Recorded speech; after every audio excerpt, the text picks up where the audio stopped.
Welcome to Kenton's videos. Enjoy the video. You begin by confirming which account holds the contacts: Google, iCloud, Exchange, or local SIM. Once identified, make a current backup of your device to avoid accidental loss, and make sure the device is charged and on Wi-Fi. Next, open account settings and enable Contacts Sync. This forces the system to repull entries. You do this because the sync sheet often contains the only intact copy, and initiating sync starts the recovery pipeline immediately.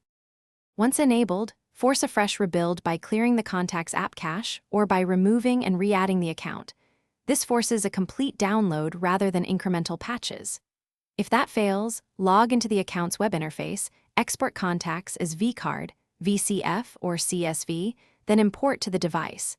This is often more reliable. Also inspect SIM and local storage for exported files. If you import from multiple sources, make sure to merge duplicates to preserve data integrity and avoid fragmented lists. You finalize by verifying each contacts fields, names, numbers, emails, and photos, and by checking the correct account label so future syncs keep them. If entries remain missing, look in the account's trash or use its Restore Snapshot tool. Many services keep versions for up to 30 days. If problems persist, revoke contacts permissions and re-grant them, update the OS and contact app, or use the provider's recovery feature. These steps resolve permission or version conflicts that commonly block restoration. Thanks for watching. Consider subscribing if we helped you.